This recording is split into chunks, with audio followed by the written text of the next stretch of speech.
Wabarakatuh, sobat-sobat PI Mesir semuanya. Alhamdulillah, salatu wassalamu ala rasulillah, amma ba'du. Alhamdulillah ya, kita udah sampai di musim-musim lebaran gitu ya. Setelah kemarin kita sudah menjalani ibadah suci di bulan Ramadan gitu ya. Nah, ada yang menarik teman-teman ya, karena kita sudah selesai di bulan Ramadan ini. Ada suatu kisah yang mana kisah ini bisa kita simpulkan bahwasanya bulan Ramadan itu bukan bulan yang paling baik. Jadi di kitab Nashihul Ibad ya, karangan Nawawi Al-Bantani, situ mengisahkan ya, ada seorang Baduy datang ke Abdullah bin Abbas, pamannya Nabi. Ketika itu nanya ke Abdullah bin Abbas, Om lah gitu ya, Om, nih saya mau nanya nih, ada 3 pertanyaan. Hari apa yang paling baik? Bulan apa yang paling baik? Dan juga amalan apa yang paling baik? Abdullah bin Abbas ketika itu menjawab bahwasanya hari yang paling baik itu hari Jumat. Dan bulan yang paling baik itu bulan Ramadan. Dan amalan yang paling baik itu sholat. Nah, singkat cerita ketika sudah wafat, kabar itu, jadi tanggapan Abdullah bin Abbas itu sampai ke Ali bin Abi Thalib.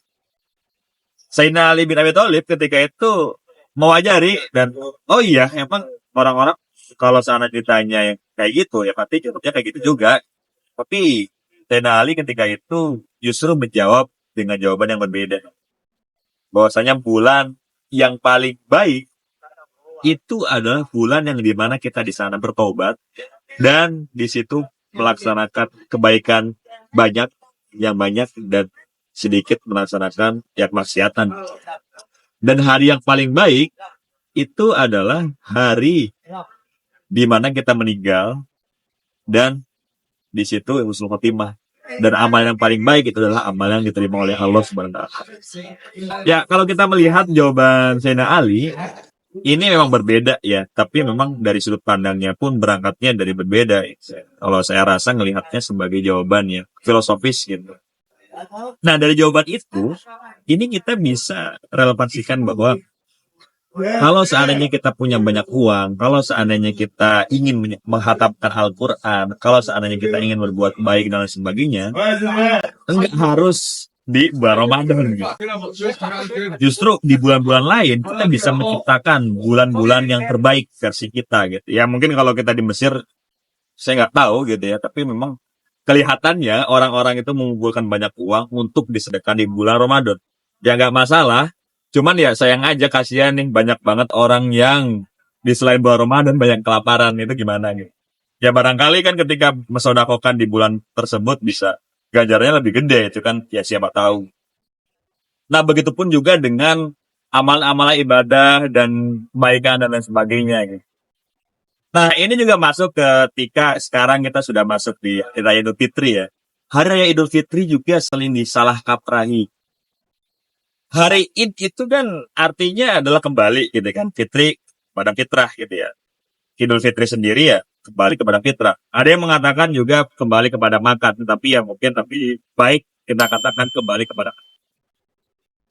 Artinya itu bukan secara mutlak kita kemudian terbebas dari segala dosa, dari segala kemaksiatan, dari segala hal-hal yang buruk gitu.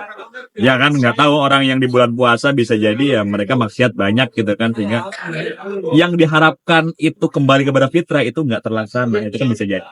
Makanya Idul Fitri itu semacam harapan gitu ya, harapan kita setelah dari bulan Ramadan mengerjakan dan lain sebagainya, harapannya ketika datang Idul Fitri itu kita benar-benar ya terampuni dosanya dan terbebas dari ya segala hal yang mungkin akan diazab dan lain sebagainya gitu. Nah ini juga sangkut pautnya dengan ungkapan yang sering diucapkan ya, minal aidin wal faizin gitu, atau taqabbalallahu minna wa minkum gitu. Minal aidin wal faizin itu kan ya kan, dan taqabbalu minna wa minkum itu menjadi sebuah doa sebenarnya agar kita kembali kepada fitrah atau agar kita diterima amal ibadahnya gitu. Jadi bukan secara mutlak kemudian kita diterima amal ibadahnya gitu kan. Jadi justru kita berdoa pada saat itu untuk diterima amal ibadahnya. Ini salah kaprahnya adalah banyak orang yang mengatakan hari Idul Fitri itu sebagai hari kemenangan. Nah ini yang ditentang juga oleh Prof. Quraish Shihab gitu, melihat ini Karena kemenangan itu seakan-akan menjadi akhir dari segalanya gitu. Akhir dari berbuat baik, beribadah dan sebagainya gitu. Tapi justru ini kalau kita tadi kaitkan dengan jawaban Ali bin Abi Thalib, hari raya Idul Fitri ini bisa menjadi awal mula di sini ya, setelah kita berefleksi, setelah kita merenungi dan lain sebagainya, setelah kita mencoba untuk beribadah dan sebagainya. Nah, Idul Fitri ini menjadi awal mula dan titik berangkat kita untuk melaksanakan hal-hal yang baru gitu ya. Jadi yang baru di Idul Fitri bukan dari Lebaran, bukan baju baru atau sepatu baru atau HP baru aja, tapi juga semangat yang baru gitu ya, mindset yang baru, pergerakan yang baru untuk menjadi aktivis yang baru juga. Jadi ini teman-teman ya, barangkali hari ini mulai saat ini kita bisa merefleksikan kembali gitu, bisa merancangkan kembali dan juga mencoba untuk menghadirkan semangat baru lagi untuk bisa kemudian menciptakan bulan-bulan terbaik di bulan-bulan selain Ramadan. Terima kasih teman-teman PKP Mesir semuanya ya yang udah nonton. Aku balamin minkum.